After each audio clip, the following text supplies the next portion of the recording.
welcome to this video on playtesting, or how to fail to win.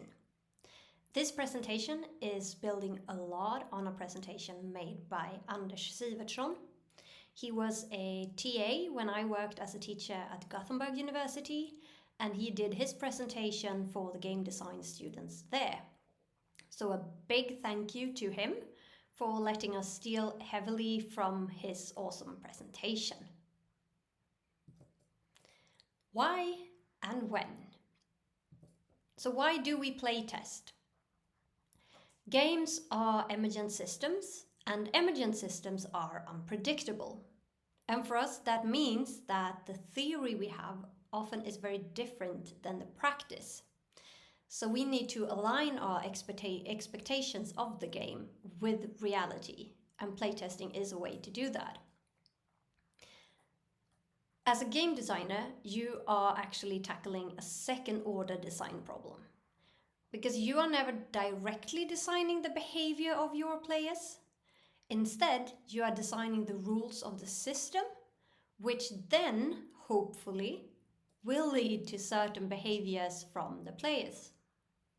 And because games are emergent, it is not always possible to anticipate how the rules will play out. Game designers create experiences, but only indirectly. And that is even more true for role-playing games and other types of more co-creative games. We also role-play to overcome designer biases, because you do get home blind when you work with the game. So you want to hear outside voices and get new unbiased perspectives on your design. It's also about helping you with decision making, because what's good for the game is not always what you like. Sometimes you have to kill your darlings. You also get to see the game from the other side. Do your players behave as you expected? Does the game hold up for someone who doesn't have the same knowledge as you do about the game? Are the players having the experience that you were after? Do they have agency? And so on. So when do we then playtest? As early as possible. Here I have made some general steps that can be used. And I just want to make sure here that each test can actually be iterated many times before you move on to the next step. You could start out really early with just testing the core parts with your friends, and then you tweak the design from what you learned, and you can do it again and keep doing it until it works as you want it to work. Once you pass that, you need to start testing on your target audience. And then you probably will have to tweak the design again, and you keep going for a while. And once you are happy with the actual design, then if you want other people to be able to run your game on their own, you need to create and update the written version so it can actually be run by someone else.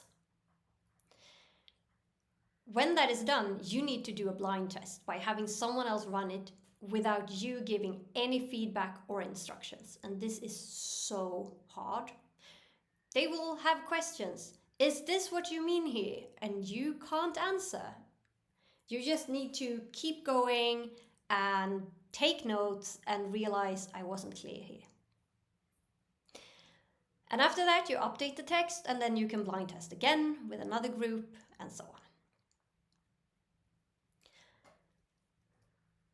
When you are preparing a playtest, there's a lot of things to do, because it's more than just playing the game. You need to recruit a playtester pool, and then you need to make a selection of playtesters for your playtest. Are they your target audience? Do they fit your current needs, depending on what you want to test? You need to do the actual preparations of what to test and how to test it. And then, of course, you also need to analyze the playtest data.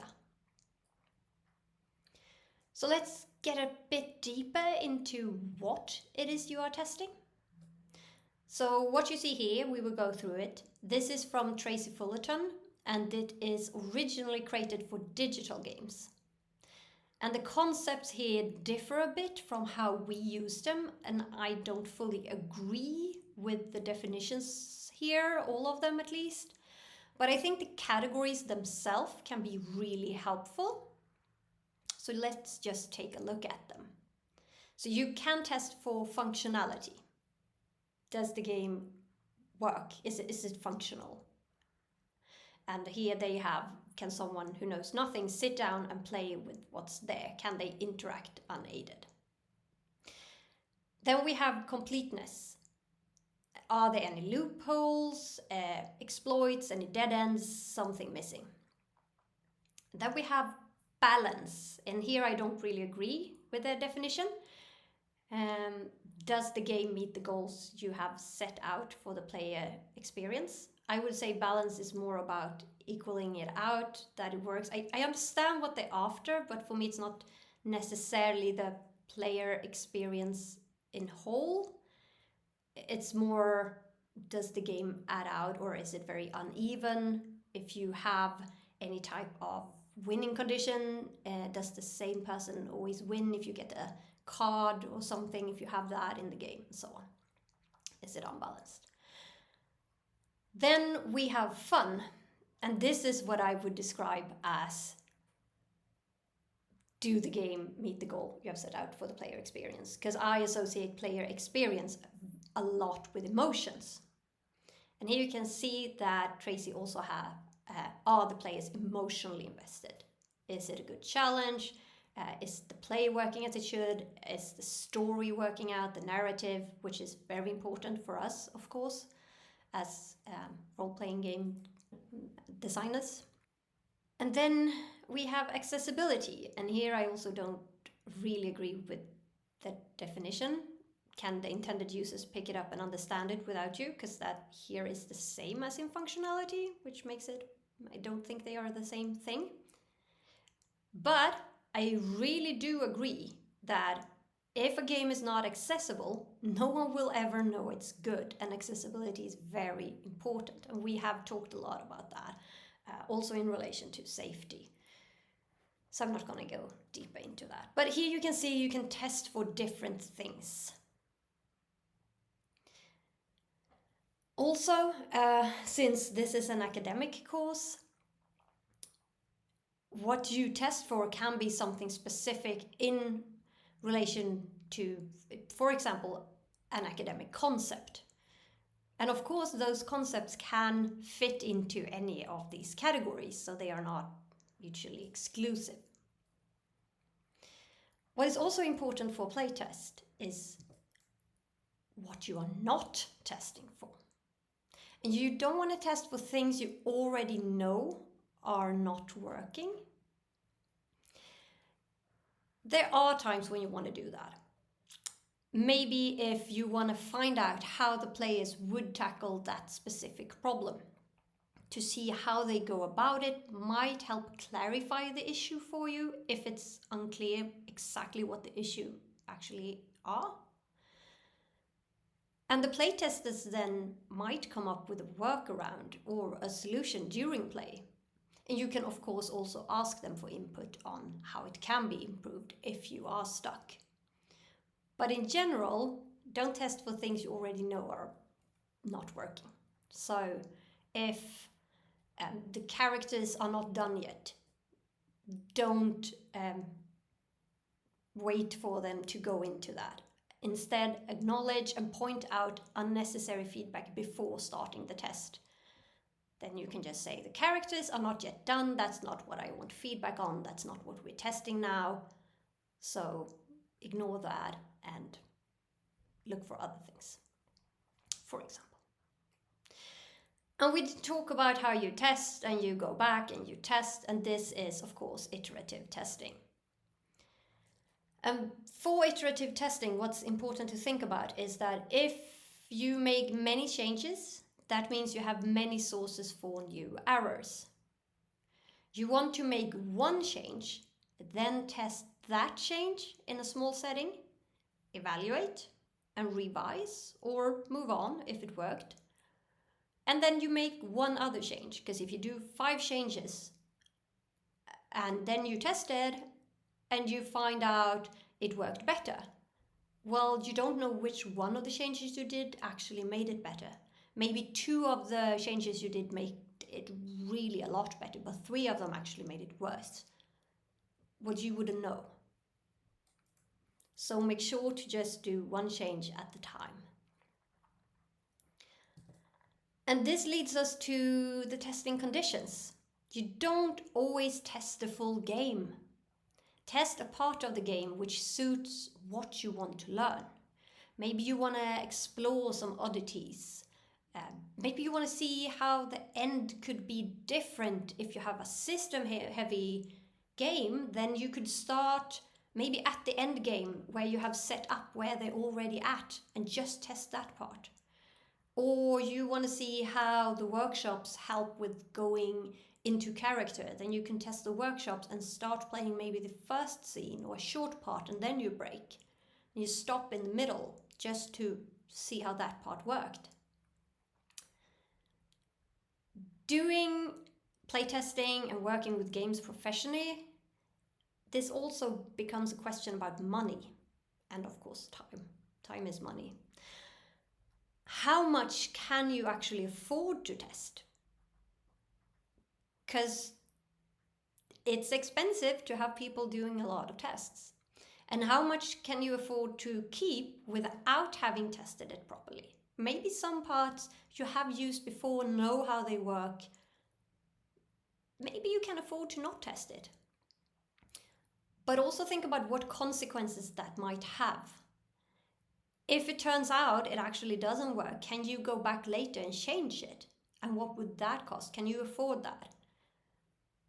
If you are doing a game that actually has, I don't know, printed books, then it can be super expensive to need to fix something like that. And since time is expensive and we talked about how you want to iterate, you can't test the whole game every time. It's just not doable. So make sure to test parts of it that you have changed to get the information you need. I also want to highlight that not all playtesting is about enjoyability or fun. This is very common when you ask someone that runs their first playtest, what are you testing? And they say, I want to know if it's fun. There are so many other things you can test for. We mentioned some areas before. But sometimes it could also be interesting to just figure out some fundamentals by testing what works and what doesn't work. It's not about if it's fun. Or maybe you want to figure out the limits of the game. Take it to the extremes. Break the game just to find where does it break, or to just find problems to be able to fix them. You want to fail faster. That's a good thing. And I know that the conditions you have here is that you have very brief testing times and you don't have many iterations, which of course makes it harder to test and you need to prioritize. Now let's talk about running the actual playtest. The most important part here is to listen. Listen to your playtesters. If they react in one way when playing your game, it's up to you to figure out why. Playtesters can identify symptoms, but seldom their causes. And I would say this, of course, depends on your playtesters. In your case, you are playtesting with other game designers, so they might have a bit more insight into this than a random playtester would have. But it's still good to think about. And please don't defend your game. If your players have a problem, many other players will likely have the same problem. So listen to them and try to find out where the problem stems from. Also listen to your game. Because emergent systems are unpredictable, sometimes your game doesn't turn out as you planned it to. And it can actually be better to make a great game than to make the game you originally intended. Maybe this wasn't what you had planned, but it turns out everyone really likes it. Well, then go with it. Then you can do another game with your other idea. And also listen to yourself. When you follow your instincts, whether they are right or wrong, you can learn and improve, as long as you make sure to find out whether you were wrong or right. So analyze what happened. A large part about playtesting is about asking questions.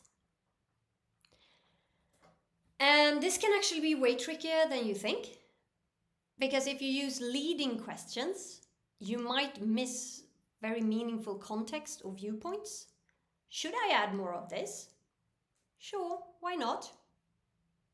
Well, would they have come up with that? Maybe they would have a totally different idea of what you should do.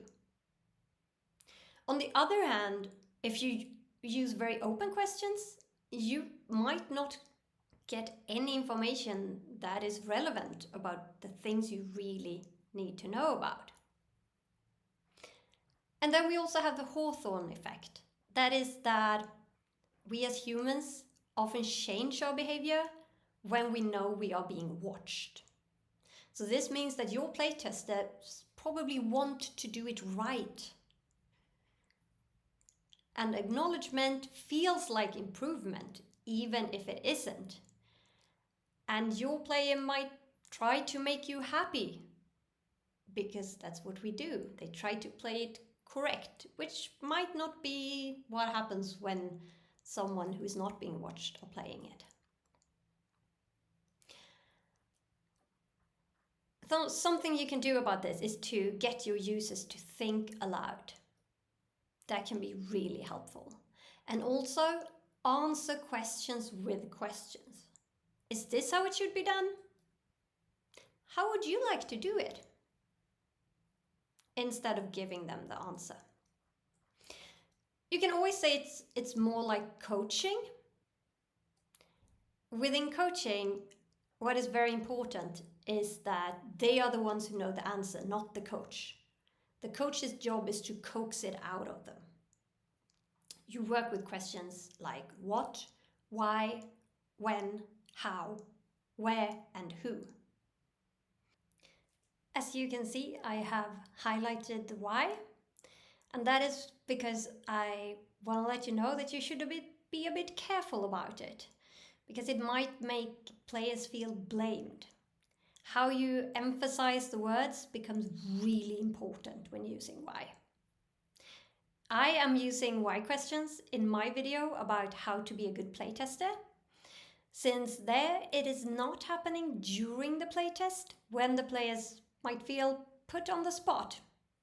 So it can be used, but be a bit careful. If you get a too broad or unspecific answer, remember, just like in coaching, use follow-up questions. I am now going to give you some examples of how to use these questions during a playtest. I won't go through all the examples because that's going to take too long time, but feel free to pause and look at all of them in detail. So, what could be, what did you try to do? What did you want to happen? And for why, like I told you, be careful about the why. So instead of asking, why did you expect that to happen? You could instead say, what gave you the impression that X would do Y? And instead of saying, why did you feel that way? When did you get that feeling? What does that mean for you, for example? For when, you could ask, when was the game at its most or least enjoyable? For how well did the theme fit the game? How difficult was the game? How fitting was the difficulty? For where, you could ask, where did you struggle the most?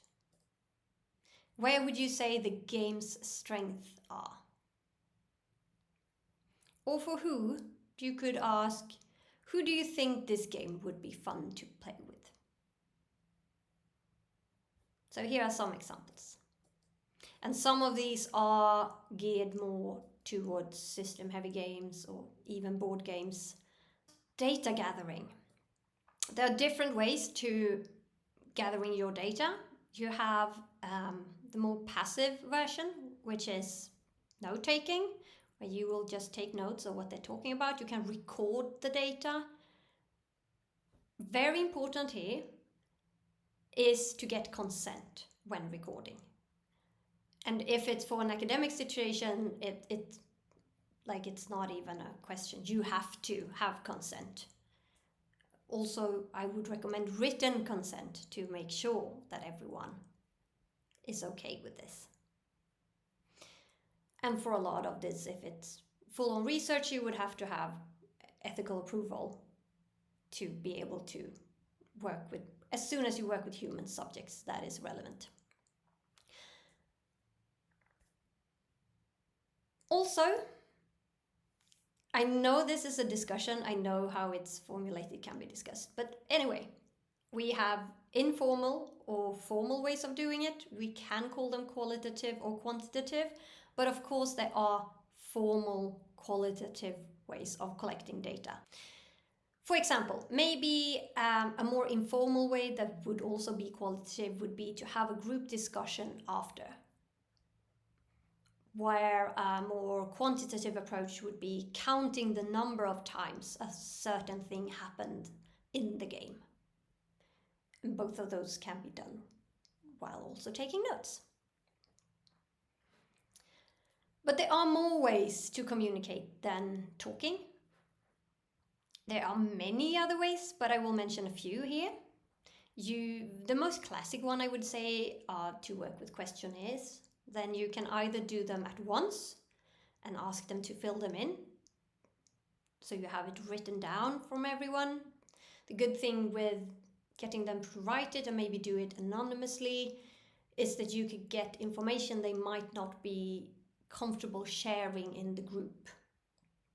Or it could be harder to tell it to your face than to write it down.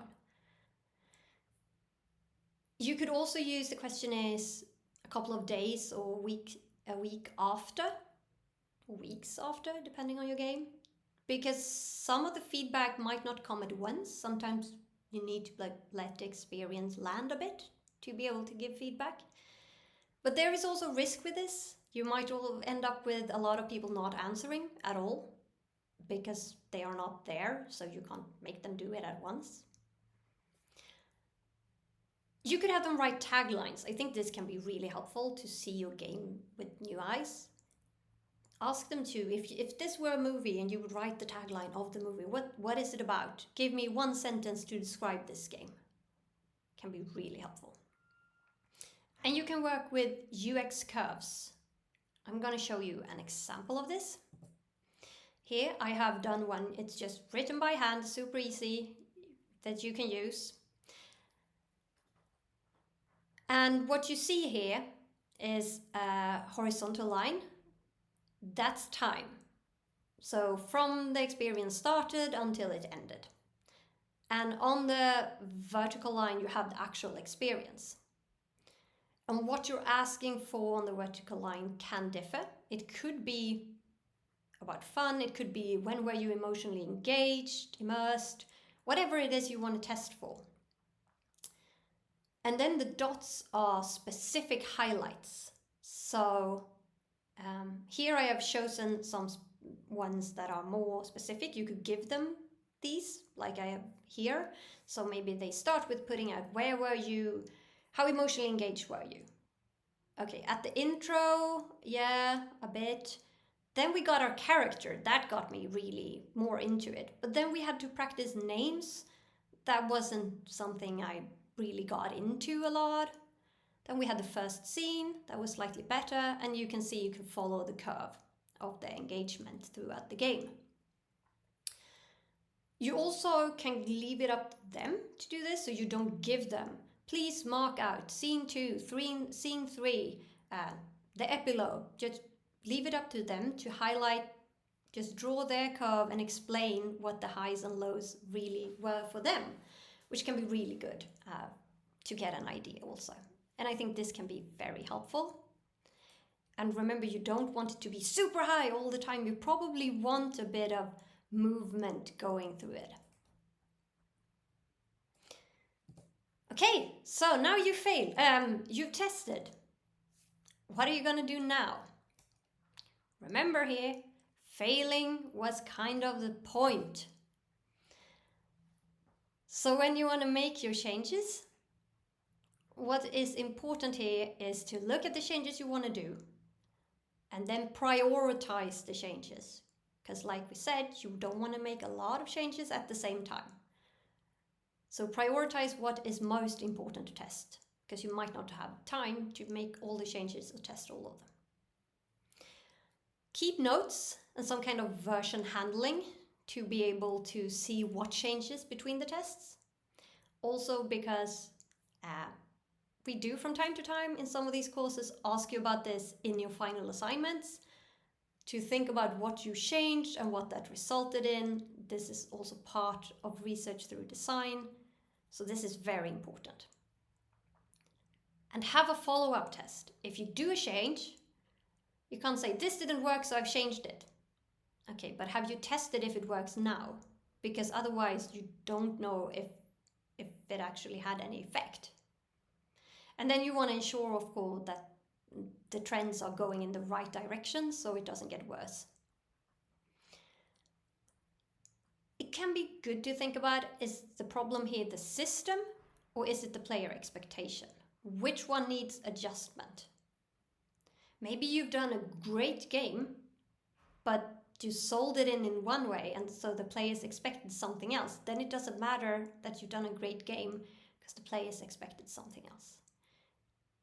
You can do like the best Star Trek LARP, but it doesn't matter if your players thought they were going to do Star Wars.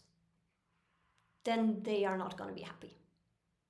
So think about which one needs to be adjusted and then design to fix it.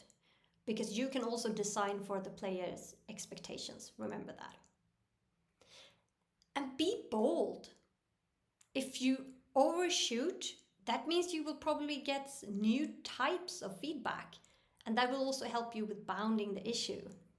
Taking things to the extremes can be really helpful. You just want to fail faster. Here you have my references, and I hope you like this video, and I look forward to seeing you in the next one.